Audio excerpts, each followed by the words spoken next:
नाज़रीन आदाब, आप देख रहे हैं INN चैनल। मैं हूं शेख अहमद अली। आज की खास बात में हम देखेंगे कई अहम कौमी और बैनुल अक़वामी खबरें। मरकजी हुकूमत की तरफ से लाए गए तीनों ज़रई क़वानीन के निफाज पर मंगल के रोज़ सुप्रीम कोर्ट ने रोक लगा दी। Chief justice S.A. बोबड़े की सरबराही वाली बेंच ने इस मामले पर समाअत करते हुए क़वानीन पर रोक लगाई है। साथ ही एक कमेटी भी तश्कील दी है। सुप्रीम कोर्ट की तश्कील करदा कमेटी हुकूमत और किसानों के दरमियान जारी तनाज़े का जायजा लेगी और अपनी रिपोर्ट अदालत उज़्मा को पेश करेगी। मरकजी हुकूमत ने जिन 3 क़वानीन को पार्लियामेंट से मंजूर कराया है, उसके खिलाफ मुद्दत तवील से एहतजाज हो रहा है। दिल्ली की सरहदों पर हज़ारों की तादाद में किसान तहरीक चला रहे हैं और मुख्तलिफ रियासतों के किसान हर रोज़ सरहदों पर पहुँच कर एहतजाज में शरीक हो रहे हैं। इसके बाद ज़रई क़वानीन और किसानों की तहरीक दोनों के खिलाफ सुप्रीम कोर्ट में अर्जी दाखिल की गई थी। मंगल के रोज़ समाअत के दौरान किसानों की तरफ से कमेटी तश्कील देने की मुखालिफत की गई और कहा गया कि किसान कमेटी के सामने पेश नहीं होंगे। ताहम सुप्रीम कोर्ट ने सख्त रुख इख्तियार करते हुए कहा कि अगर मामले का हल निकालना है तो कमेटी के सामने पेश होना होगा। किसानों की तरफ से पेश होने वाले वकील ML शर्मा ने अदालत को बताया कि किसानों का कहना है कि वो अदालत की तश्कील शुदा किसी भी कमेटी के सामने पेश नहीं होंगे। किसानों का कहना है कि उनका मुतालबा है कि ज़रई क़वानीन को ख़त्म किया जाए।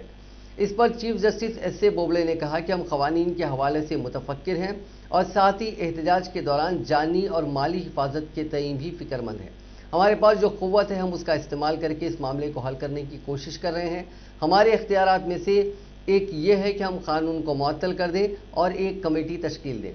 चीफ जस्टिस ने कहा कि हम कमेटी इसलिए तश्कील दे रहे हैं ताकि तस्वीर साफ हो सके।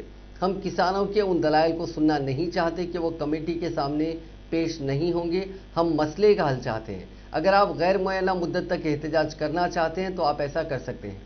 उन्होंने कहा कि कमेटी इस मामले में अदालती अमल का हिस्सा होगी। हम क़वानीन को कुछ वक्त के लिए मुअत्तल करने जा रहे हैं, लेकिन हमेशा के लिए नहीं। किसानों की तरफ से पेश वकील ML शर्मा ने कहा कि किसानों का कहना है कि बहुत से लोग बातचीत के लिए आए, लेकिन अहम शख्सियत वज़ीर आज़म नहीं आए। इस पर चीफ जस्टिस ने कहा कि हम वज़ीर आज़म से किसानों के पास जाने के लिए नहीं कह सकते, वो इस मामले में पार्टी नहीं है। चीफ जस्टिस ने कहा कि किसान रामलीला मैदान या किसी दूसरे मकाम पर एहतजाज के लिए दिल्ली पुलिस कमिश्नर को अपनी दरखास्त पेश कर सकते हैं। ज़रई क़वानीन के खिलाफ एहतजाज कर रहे किसानों ने वाज़ेह कर दिया है कि वो किसी भी कमेटी के सामने बातचीत के लिए नहीं जाएंगे। किसानों का कहना है कि हम कानून वापसी तक अपना एहतजाज जारी रखेंगे। किसान तंजीमों ने 26 जनवरी को प्रोटेस्ट पर भी स्टैंड क्लियर कर दिया है। किसानों का कहना है कि वो 26 जनवरी को पुरअमन रैली निकालेंगे। इसमें तशद्दुद को लेकर कई अफवाहें फैली हैं। हम साफ कर दें कि हम पुरअमन एहतजाज कर रहे हैं और किसी भी तशद्दुद के हक़ में नहीं हैं। तहरीक का आइंदा का लाहे अमल 15 जनवरी को मरकजी हुकूमत के साथ बातचीत के बाद तय किया जाएगा। सुप्रीम कोर्ट के फैसले के बाद किसानों ने 4 एतराज़ात जताए हैं। पहला, कानूनों के अमल पर रोक आर्जी राहत है, लेकिन यह हल नहीं है। किसान तंजीमें इस ऑप्शन की मांग नहीं कर रहे थे क्योंकि कानून तो कभी भी लागू किया जा सकता है। दूसरा, ये साफ है कि कई ताकतों ने कमेटी की तश्कील को लेकर कोर्ट को गुमराह किया है। कमेटी में शामिल वो लोग हैं, जिन लोगों को कमेटी में शामिल किया गया वो लोग वो हैं जो कानूनों की हिमायत करने के लिए जाने जाते हैं और लगातार इन कानूनों की वकालत करते रहे हैं। ये ज़रई कानून कॉरपोरेट्स को खेती और मंडियों पर कंट्रोल करने का रास्ता बनाएंगे। इन कानूनों से किसानों पर खर्च बढ़ेगा, उपज के दाम बढ़ेंगे, किसानों को घाटा होगा, सरकार की जानिब से खरीदी कम होगी, फर्टिलाइजर्स के दाम बढ़ेंगे, किसानों की खुदकशी और भूख से मौतें बढ़ेंगी। खर्च की वजह से किसानों को अपनी ज़मीनों से बेदखल होना पड़ेगा। हुकूमत ने लोगों और अदालत दोनों से इन कानूनों के सख्त पहलुओं को छुपाया है। चौथी बात, किसान हुकूमत से बातचीत करना चाहते हैं, वो सुप्रीम कोर्ट से बातचीत करना नहीं चाहते। किसान सुप्रीम कोर्ट में खुद को रिप्रेजेंट नहीं कर सकते हैं, इसीलिए वो इस पर कोई कमेंट नहीं कर रहे हैं और ना ही इसकी कोई मुखालिफत कर रहे हैं।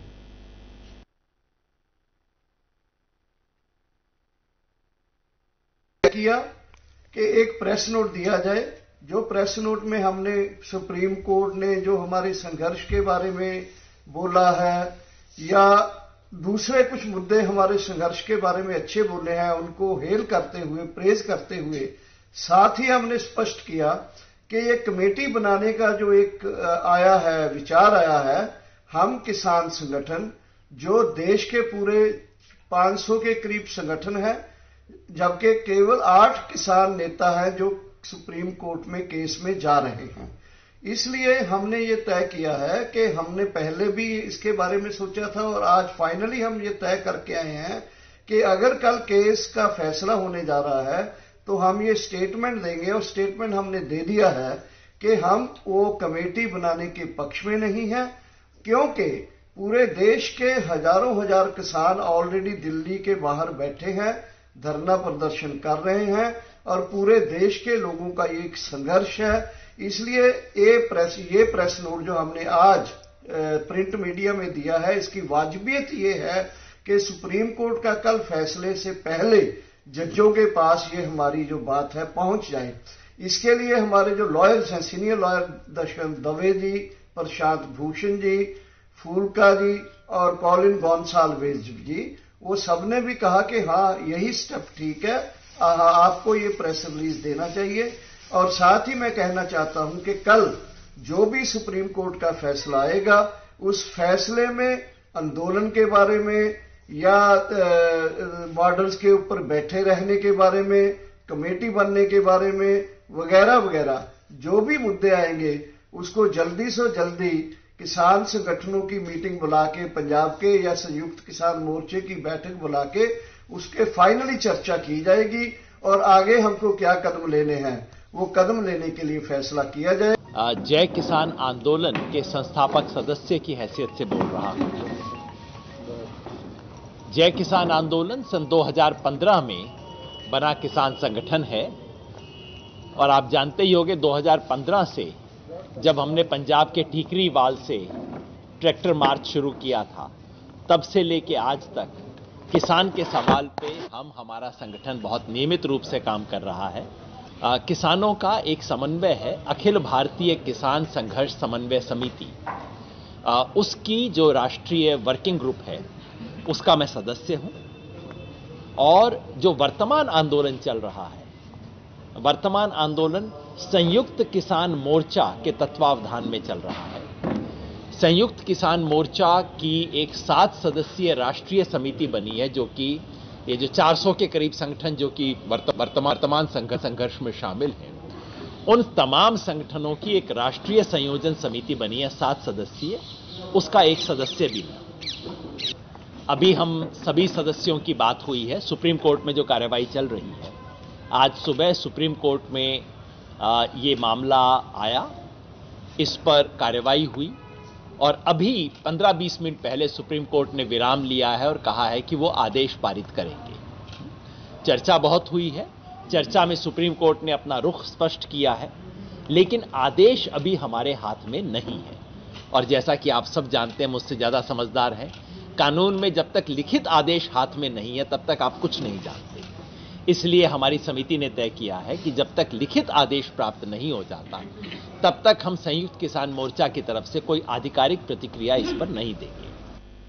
किसान तहरीक के 48वें दिन पंजाब के फिरोजपुर में बाबा नसीब सिंह मान ने खुद को गोली मारकर खुदकुशी कर ली। वो 20 दिसंबर को एहतजाज में शामिल हुए थे, तभी कहा था कि किसानों के मुद्दे का हल नहीं निकला तो जान दे देंगे।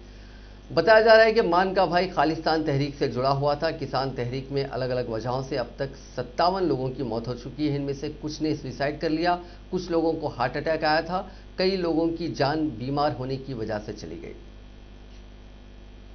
कांग्रेस के साबिक सदर राहुल गांधी ने कहा है कि तहरीक चला रहे किसानों के मुतालबात के ताल्लुक से हुकूमत की नीयत साफ नहीं है और किसान उसके इरादों को समझते हैं, इसलिए हुकूमत की उन्हें समझाने की कोशिशें नाकाम हो रही हैं। राहुल गांधी ने कहा कि किसान जानता है कि उन्हें उलझाने की कोशिशें की जा रही हैं और इसलिए वो भी अपने मुतालबात तस्लीम किए जाने के बगैर घर वापस जाने को तैयार नहीं है।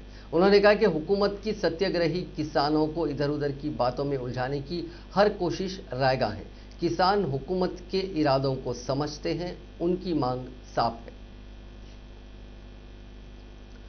सीरम इंस्टीट्यूट पुणे से मंगल के रोज सुबह 3 डिग्री कंट्रोल्ड दर्जे हरारत वाले ट्रक से कोविशील्ड वैक्सीन की पहली खेप पुणे हवाई अड्डा रवाना की गई, जहां से उन वैक्सीन को मुल्क के मुख्तलिफ हिस्सों में भेजा गया। मुल्क इस वबा के खिलाफ फैसला कुन जंग का पहला मरहला सुबह तकरीबन 5 बजे 3 डिग्री कंट्रोल दर्जे हरारत वाले ट्रक से कोविशील्ड वैक्सीन की पहली खेप की रवानगी के साथ शुरू हुआ। कौमी सतह की टीकाकारी की मुहिम 4 दिनों के बाद शुरू होगी। जराये के मुताबिक ट्रक से वैक्सीन के कुल 478 बॉक्सों को भेजा गया।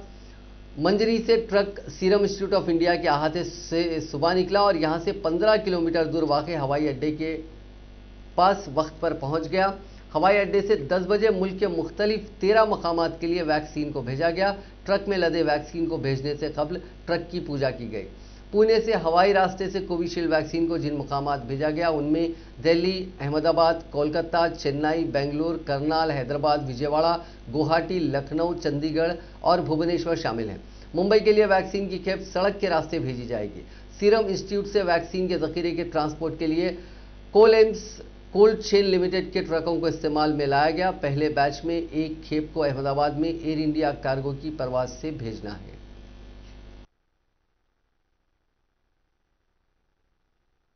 हमारे देश का सिनेरियो ये है, भारत सरकार ने 110 लाख डोजेस कोविशील्ड वैक्सीन की SII यानी सीरम इंस्टीट्यूट ऑफ इंडिया से एट द कॉस्ट ऑफ ₹200 पर डोज प्रोक्योरमेंट करने का एग्रीमेंट किया है। इसी प्रकार भारत सरकार ने कोवैक्सीन वैक्सीन की 55 लाख डोजेस भारत बायोटेक से प्रोक्योर करने का निर्णय लिया है। ये जो 55 लाख हैं, इनमें से 38,50,000 डोजेस ऐसी हैं जिनकी कीमत ₹295 प्रति डोज है, excluding taxes obviously, because the earlier rates were also excluding taxes. BBIL is providing 16.50 lakh doses of Covaxin free of cost to the central government as a special gesture. तो अगर आप ये पूरे 55 लाख का दाम देखें, क्योंकि हम भुगतान होंगे और 16,50,000 फ्री में उपलब्ध कराई जाएंगी, तो उसकी प्रति डोज की कॉस्ट ₹206 होती। हम चाहते थे कि ये जानकारी हम आपसे शेयर करें ताकि इस पर जो less than adequately informed discussions हो रहे हैं उन पर विराम लगे। हमारे सीरम इंस्टीट्यूट के CEO आधार पूनावाला ने कोविड वैक्सीन के डिस्ट्रीब्यूशन की शुरुआत को तारीखी लम्हा बताया। उन्होंने कहा कि हमारी चुनौती मुल्क के हर शहरी तक वैक्सीन को पहुंचाने की है। 2021 में यही चैलेंज है और देखते हैं कि ये कैसे पूरा होता है। पूनावाला ने कहा कि हम हुकूमत की रिक्वेस्ट पर शुरुआती 10 करोड़ डोज ₹200 के स्पेशल प्राइस पर देंगे। हम आम आदमी, ज़रूरतमंदों, गरीबों और हेल्थ केयर वर्कर्स को सपोर्ट करना चाहते हैं। इसके बाद हम बाजार में वैक्सीन ₹1000 के दाम पर बेचेंगे। उन्होंने कहा कि बहुत सारे मुल्क इंडिया और PMO को रिक्वेस्ट कर रहे हैं कि सीरम इंस्टीट्यूट की वैक्सीन उनके मुल्कों में भी सप्लाई की जाए। हम हर किसी को खुश देखना चाहते हैं। हमें अपनी जनता और मुल्क का ध्यान भी रखना है। हम साउथ अफ्रीका और साउथ अमेरिका में वैक्सीन सप्लाई करने की कोशिश कर रहे हैं। हम हर जगह कुछ ना कुछ कर रहे हैं। हम हर महीने 7 से 8 करोड़ डोज तैयार करेंगे। हिंदुस्तान और बैरूनी मुल्कों में इनमें से कितने डोज दी जाएंगी, इस मंसूबे पर काम चल रहा है। वजारत सेहत ने भी प्लान बनाया है। हमने भी ट्रक, वैन और कोल्ड स्टोरेज के लिए प्राइवेट प्लेयर्स से पार्टनरशिप की है। कोविशील्ड के 2 डोज 28 दिन के फर्क में लगाए जाएंगे। दूसरा डोज देने के 2 हफ्ते बाद जिसमें कोरोना से बचाने वाली एंटीबॉडीज बन जाएंगी। कोविशील्ड के ट्रायल के दौरान जो नतीजे आए हैं उनके मुताबिक इसका हाफ डोज दिया गया तो एफिकेसी 90% रही। 1 महीने बाद फुल डोज में एफिकेसी 62% रही। दोनों तरह के डोज में औसतन एफिकेसी 70% रही। ब्रिटिश रेगुलेटर्स ने इसे 80% तक इफेक्टिव माना है। मरकजी हुकूमत ने सीरम की कोविशील्ड के 1 करोड़ 10 लाख डोज और भारत बायोटेक की कोवैक्सीन के 38,50,000 डोज का ऑर्डर दिया है। PM मोदी ने वज़ीर आला के साथ इजलास में बताया कि 4 और वैक्सीन प्रोसेस में है। अमेरिका की कंपनी फाइजर भी वैक्सीन के इमरजेंसी अप्रूवल के लिए अप्लाई कर चुकी है। अहमदाबाद की कंपनी जाइडस कैडिला ज़ाइकोवी-डी के नाम से वैक्सीन बना रही है। इसे आने में कम से कम 3 महीने का वक्त लग सकता है। इसके अलावा रूस के गामालिया इंस्टीट्यूट की बनाई स्पुतनिक V वैक्सीन का मुल्क में डॉक्टर रेड्डीज लैब फेज 2 और 3 का ट्रायल्स कर रही है। दुनिया में कोरोना मरीजों का आंकड़ा आज 9,14,01,525 हो गया। 6,54,19,000 से ज्यादा लोग ठीक हो चुके हैं। अब तक 19,55,000 से ज्यादा लोग जान गंवा चुके हैं। इसी दरमियान जर्मनी में भले ही वैक्सीनेशन को मंजूरी मिल गई हो, लेकिन हुकूमत खतरे को लेकर बेहद मुहतात है। दूसरी तरफ वर्ल्ड हेल्थ ऑर्गेनाइजेशन ने चीन के उस फैसले का इस्तकबाल किया कि जिसमें उसने डब्ल्यूएचओ की टीम को मुल्क में वायरस के फैलने की जांच के लिए मंजूरी दी। हिंदुस्तान में कोरोना इन्फेक्शन की रफ्तार मुसलसिल सुस्त पड़ने से नए मामलों में बदस्तूर कमी आ रही है। वहीं इस बीमारी से होने वाली अमवात की यौमिया तादाद 200 से कम और रिकवरी रेट में इजाफे से एक्टिव केसेस कम होकर 2% के करीब आ गए हैं। मरकजी वजारत सेहत की जानिब से मंगल को जारी आदाद-ओ-शुमार के मुताबिक गुज़िश्ता 24 घंटों के दौरान 12,554 नए मामले सामने आए और इससे मुतासरीन की तादाद 1,04,79,000 से ज्यादा हो गई। हाल ही में नए मामलों की सबसे कम तादाद है। गुज़िश्ता कई दिनों से इन्फेक्शन के नए मामलों की तादाद 16,000 के आसपास बनी हुई थी। पिछले 24 घंटों के दौरान 167 मुतासर अफराद की मौत हुई, जिसकी वजह से अब तक मरने वालों की मजमूई तादाद 1,51,327 हो गई है। इससे कबल पीर के रोज अमवात की तादाद 161 थी। इसी दौरान 18,385 मरीजों की शिफायाबी की वजह से वायरस से नजात पाने वाले अफराद की तादाद 1,11,294 हो गई। एक्टिव केसेस की तादाद 5,968 कम होकर 2,16,000 रह गई। मुल्क में रिकवरी रेट 96.49% हो गया, जबकि एक्टिव केसेस का जो रेट है, जो शरह है, वो 2.07% हो गई, जबकि अमवात की शरह अब भी 1.44% है। तेलंगाना में कोविड-19 के 301 नए मामला दर्ज किए गए हैं, जिसके बाद रियासत में मामलात की तादाद बढ़कर 2,90,309 हो गई है। रियासत में बहसीत मजमूई अमवात की तादाद बढ़कर 1,568 हो गई है, क्योंकि गुज़िश्ता 24 घंटों के दौरान मजीद 2 अमवात हुई हैं। महकमे सेहत की जानिब से जारी करदा बुलेटिन में कहा गया है कि रियासत में 293 अफराद रुबे सेहत हुए हैं, जिसके बाद रियासत में अब तक इस मर्ज से रुबे सेहत होने वालों की तादाद बढ़कर 2,84,217 हो गई। रियासत में एक्टिव केसेस की तादाद 4,554 है, जिनमें 2,459 मरीज घरों पर या फिर अस्पतालों में अलग थलग रखे गए हैं, जहां उनका इलाज किया जा रहा है। गुज़िश्ता 24 घंटों के दौरान 34,431 कोविड-19 के नमूनों की जांच की गई है। जीएचएमसी के हुदूद में 58 नए मामला दर्ज किए गए हैं। बकिया मामला रियासत के दीगर अजला में दर्ज किए गए हैं। हैदराबादी बैडमिंटन खिलाड़ी साइना नेहवाल बैंकॉक में खेले जाने वाले थाईलैंड ओपन से दस्तबरदार हो गई हैं, क्योंकि वो कोरोना से मुस्बित पाई गई हैं। चंद माह पहले वो इस मुजी मर्ज से रुबे सेहत हुई थी, तहम एक मरतबा फिर वो इससे मुतासिर हो गई हैं। साइना के शोहर वो साथी बैडमिंटन खिलाड़ी पी कश्यप को भी अस्पताल मुंतकिल किया गया, हालांकि उनकी रिपोर्ट्स की उन्नीस तस्दीक नहीं हो सकी। कश्यप ने कहा कि कोरोना के असर की वजह से वो और साइना प्रैक्टिस भी नहीं कर सके। वजीर आजम नरेंद्र मोदी ने आज कहा कि हिंदुस्तानी सियासत में बदउनवानी और अखरवा परवरी की जगह ईमानदारी और कारकर्दगी को मकाम मिल रहा है। मुल्क के नौजवानों को खानदानी बुनियाद पर मबनी सियासत के खात्मे और जमहूरी रिवायात के तहफ़्फ़ुज़ के लिए आगे आना चाहिए। मोदी ने स्वामी विवेकानंदा की 158वीं सालगिरह के मौके पर पार्लियामेंट के सेंट्रल हॉल में मुनक़िदा 2 रोज़ा नेशनल यूथ पार्लियामेंट की इख्तितामी तकरीब से वर्चुअल जरिए से खिताब करते हुए जोर दिया कि मुल्क को नई नस्ल को क़यादत सौंपने के लिए तैयार होने की जरूरत है। इस मौके पर लोकसभा के स्पीकर ओम बिरला, मरकजी वजीर तालीम रमेश पोखरियाल निशंक और मरकजी वजीर बराए खेल किरण रिजिजू मौजूद थे। वज़ीर आज़म ने कहा कि पहले मुल्क में यह तासुर था कि अगर कोई नौजवान सियासत की तरफ रुख करता है तो घर वाले कहते थे कि बच्चा बिगड़ रहा है, क्योंकि सियासत का मतलब ही बन गया था झगड़ा, फसाद, लूट खसोट, बदउनवानी। लोग कहते थे कि सब कुछ बदल सकता है, लेकिन सियासत नहीं बदल सकती।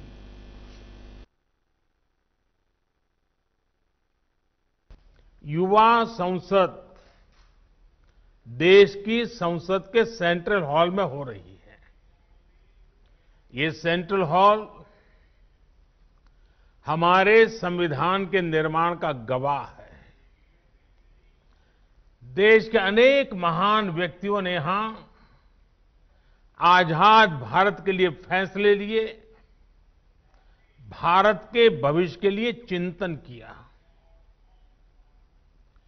भविष्य के भारत को लेकर उनका सपना, उनका समर्पण, उनका साहस, उनका सामर्थ्य, उनके प्रयास, इसका एहसास आज भी सेंट्रल हॉल में होता है। और साथियों, आप जहां बैठे हैं उसी सीट पर जब संविधान की निर्माण प्रक्रिया चली थी, इस देश के किसी न किसी गणमान्य महापुरुष वहां बैठे होंगे। आप आज उस सीट पर बैठे हैं। मन में कल्पना कीजिए कि जिस जगह पे देश के वो महापुरुष बैठे थे, आज वहां आप बैठे हैं। देश को आपसे कितनी अपेक्षाएं हैं। मुझे विश्वास है ये अनुभव इस समय सेंट्रल हॉल में बैठे सभी युवा साथियों को भी हो रहा होगा। आप सभी ने जो यहां संवाद किया, मंथन किया, वो भी बहुत महत्वपूर्ण है। इस दौरान स्पर्धा में जो विजेता हुए हैं, उनको मैं बधाई देता हूं, अपनी शुभकामनाएं देता हूं। और यहां जब मैं आपको सुन रहा था तो मुझे विचार आया और इसलिए मैंने मनोमन तय किया है कि आपके जो भाषण है उसको मैं आज मेरे ट्विटर हैंडल पर से ट्वीट करूंगा। हिंदुस्तानी फौज के सरबराह जनरल एमएम नरवणे ने कहा है कि पाकिस्तान और चीन की जुगलबंदी हमारे लिए बड़ा खतरा पैदा करती है। इसकी अनदेखी नहीं की जा सकती।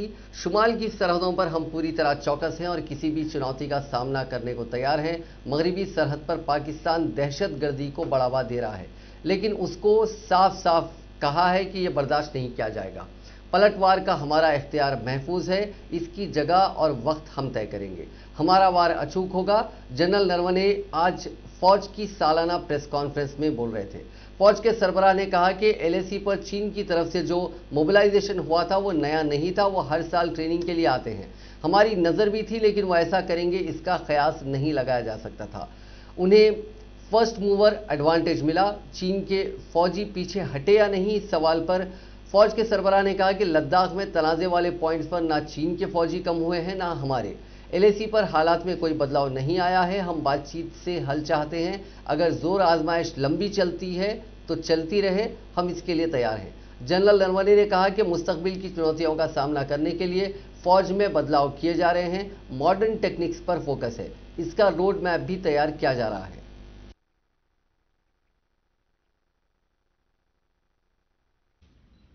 Coming to the northern front,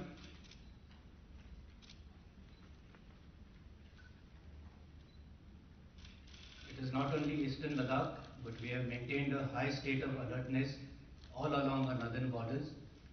And as of now, keeping the threat perception in mind, we have gone in for our winter posture and our winter deployment. But as I said, we are alert and ever ready to meet any challenge.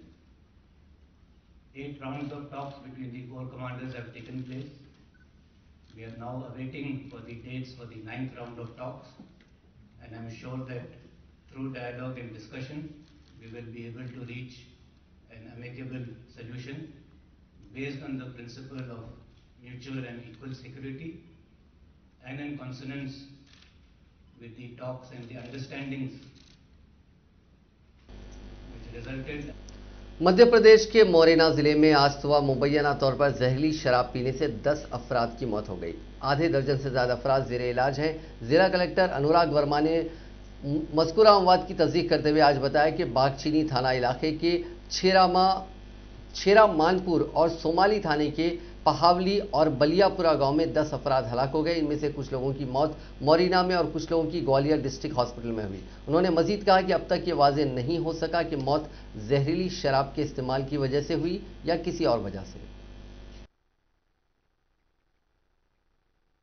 जहरीली शराब पीने से कुछ लोगों की मौत हुई है, क्या मामला है, कितनी मौत हो चुकी है और कितने लोग अभी गंभीर हालत में? सबसे पहले मैं थोड़ा संशोधन करूंगा। शराब पीने से मौत हुई है, अभी किसी भी तरह से स्थापित नहीं हुआ कि शराब वो जहरीली है, क्योंकि जो पीएम कर्ता चिकित्सक हैं, एफएसएल टीम है, अन्य जो अधिकारी थे उन सबसे चर्चा के बाद अभी निष्कर्ष नहीं निकला है। अभी निष्कर्ष निकालना जल्दबाजी होगी। तो पर कुछ लोगों ने शराब पी थी, ये सही है। शराब उन्होंने कहां से क्रय की थी, किस डिस्टिलरी की थी, क्या लॉट था, इसकी हम लोग अभी जांच चल रही है और इस संबंध में जिला प्रशासन का भी सहयोग लिया गया है। तो अभी तक ये जो तथ्य है कि 10 लोग उनकी मृत्यु हुई है, उन्होंने जो शराब पी है और कुछ जो भी खाना खाया होगा, और उस सब की फाइनल पीएम रिपोर्ट के बाद ही स्थापित होगा कि इसका एग्जैक्ट कारण क्या है। तो कितने लोगों ने, कुछ लोगों ने खिलाफ मामला दर्ज किया है, कुछ को हिरासत में लिया गया है, या कुछ पीडीपी सदर और साबिक वजीर आला महबूबा मुफ्ती ने कहा कि peoples alliance for Gupkar notification को बदनाम करने के लिए जानबूझकर बदगुमानियां फैलाई जा रही हैं। उन्होंने कहा कि पीएजीडी से दिल्ली की टांगें लड़खड़ा रही हैं, लिहाजा आने वाले दिनों में बदगुमानियों की इस मुहिम में मजीद शिद्दत लाई जाएगी। उनका कहना है कि पीडीपी के साथ की जाने वाली सख्तियों से उनका हौसला पस्त नहीं होगा। उन्होंने इन बातों का इजहार मंगल को अपने जाती ट्विटर हैंडल पर चंद ट्वीट्स में किया। मरकजी वजीर बराए आयुष श्रीपद नायक की कार कर्नाटक के अंकोला में हादसे का शिकार हो गई। इस हादसे में श्रीपद नायक की अहलिया विजया नायक और पीए की मौत हो गई। नायक भी हादसे में शदीद जख्मी हो गए। उन्हें इलाज के लिए गोवा ले जाया गया। पीर की रात गोवा के वजीर आला प्रमोद सावंत ने कहा कि मरकजी वजीर अब खतरे से बाहर हैं, उनकी हालत मुस्तहकम है, उनके 2 माइनर ऑपरेशन किए जाने हैं। फिलहाल उन्हें इलाज के लिए दिल्ली शिफ्ट करने की जरूरत नहीं है। इससे पहले वजीर आजम नरेंद्र मोदी ने गोवा के वजीर आला प्रमोद सावंत से बात करके वहां मरकजी वजीर के इलाज के बेहतर इंतजाम करवाने को कहा था। गोवा के रहने वाले नायक अपनी बीवी विजया के साथ गोकर्ण जा रहे थे। यल्लापुर से गोकर्ण के बीच उनके ड्राइवर ने कार से कंट्रोल खो दिया और यह हादसा पेश आया। ऑस्ट्रेलियाई दौरे पर गई टीम इंडिया को 15 जनवरी से ब्रिस्बेन में चौथा और आखिरी टेस्ट खेलना है। इसके पहले प्लेइंग 11 को लेकर कई मुश्किलें खड़ी हो गई हैं। जसप्रीत बुमराह 6वें ऐसे खिलाड़ी हैं जो इस दौरे पर चोट लगने की वजह से बाहर हो गए हैं। बुमराह को एब्डोमिनल स्ट्रेन हो गया है, जबकि मयंक अग्रवाल भी जख्मी हो गए हैं। उनके भी ब्रिस्बेन टेस्ट में खेलने पर सस्पेंस है। वहीं हनुमा विहारी हैमस्ट्रिंग में खिंचाव और रविंद्र जडेजा अंगूठे में फ्रैक्चर की वजह से पहले ही ब्रिस्बेन टेस्ट से बाहर हो चुके हैं। इसके अलावा लोकेश राहुल, मोहम्मद शमी और उमेश यादव भी चोट की वजह से सीरीज से बाहर हो गए थे। बुमराह की जगह टी नटराजन और जडेजा की जगह शार्दुल ठाकुर को चौथे टेस्ट के लिए टीम में शामिल किया जा सकता है। ऋषभ पंत विकेट कीपिंग की जगह बतौर बल्लेबाज खेल सकते हैं। ऐसे में उनकी जगह वृद्धिमान साहा विकेट कीपिंग की जिम्मेदारी संभालेंगे।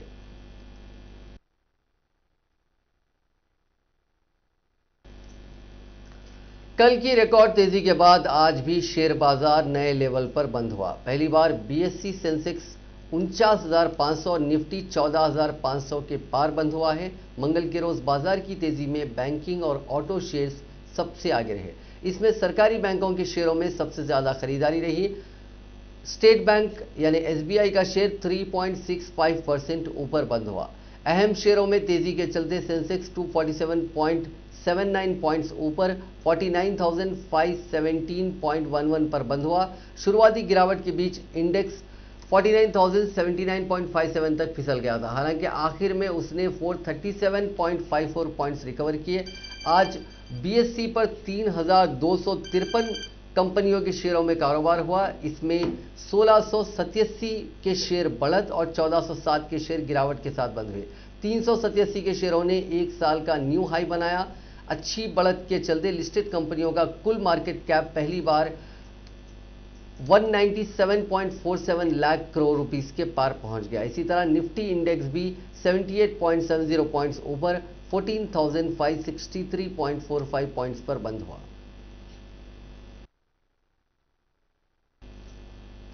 नाजरीन, आज की खास बात में बस इतना ही। आपसे कल मुलाकात होगी नई खबरों के साथ, नए एनालिसिस के साथ। फिलहाल दीजिए इजाजत। खुदा हाफिज।